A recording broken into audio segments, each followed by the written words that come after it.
முதல் வாசகம் ஓசேயா ஆகமம் அதிகாரம் 8 திருவசனங்கள் 4 முதல் 7 மற்றும் 11 முதல் 13 வரை.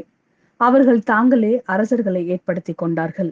அது என்னாலே அன்று, அவர்களே தலைவர்களை நியமித்துக் கொண்டார்கள். அதை பற்றியும் நான் ஒன்றும் அறியேன். தங்கள் வெள்ளியாலும் பொன்னாலும் தங்களுக்கென சிலைகளை செய்தார்கள். தாங்கள் அழிந்து போகவே அவற்றை செய்தார்கள். சமாரிய மக்கள் வழிபடும் கன்றுக்குட்டியை நான் வெறுக்கின்றேன். என் கோபத்தீ அவர்களுக்கு எதிராய் எரிகின்றது. இன்னும் எத்தனை காலம் அவர்கள் தூய்மை அடையாது இருப்பார்கள்? அந்த கன்றுக்குட்டி இஸ்ரேலிடமிருந்து வந்ததன்றோ? அது கடவுள் அல்லவே. கைவினைஞன் ஒருவன்தானே அதை செய்தான். சமாரியாவின் கன்றுக்குட்டி தவிடு பொடியாகும். அவர்கள் காற்றை விதைக்கின்றார்கள், கடும் புயலை அறுப்பார்கள். வளரும் பயிர் முற்றுவதில்லை, கோதுமை நன்றாக விளைவதில்லை. அப்படியே விளைந்தாலும் அந்நியரே அதை விழுங்குவர். எப்ராஹிம் பாவம் செய்வதற்கென்றே பலிபீடங்கள் பல செய்து கொண்டான்.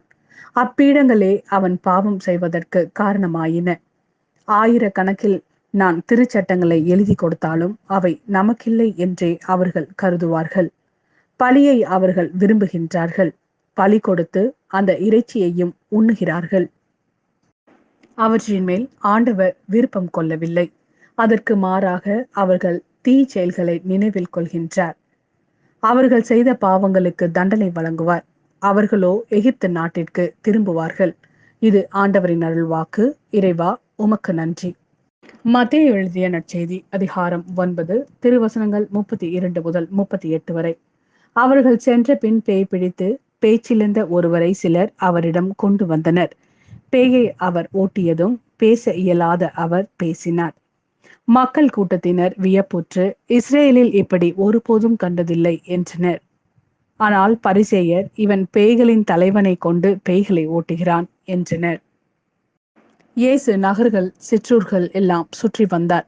எங்கும் அவர்களுடைய தொழுகை கூடங்களில் கற்பித்தார். விண்ணரசை பற்றிய நற்செய்தியை பறைசாற்றினார். நோய் நொடிகள் அனைத்தையும் குணமாக்கினார். திரண்டிருந்த மக்களை அவர் கண்டபோது அவர்கள் மேல் பரிவு கொண்டார். அவர்கள் ஆயர் இல்லா ஆடுகளைப் போல அலைக்கழிக்கப்பட்டு சோர்ந்து காணப்பட்டார்கள். அப்பொழுது அவர் தம் சீடரை நோக்கி, அறுவடை மிகுதி, வேலையாள்களோ குறைவு. ஆகையால் தேவையான வேலையாள்களை தமது அறுவடைக்கு அனுப்பும்படி அறுவடையின் உரிமையாளரிடம் மன்றாடுங்கள் என்றார்.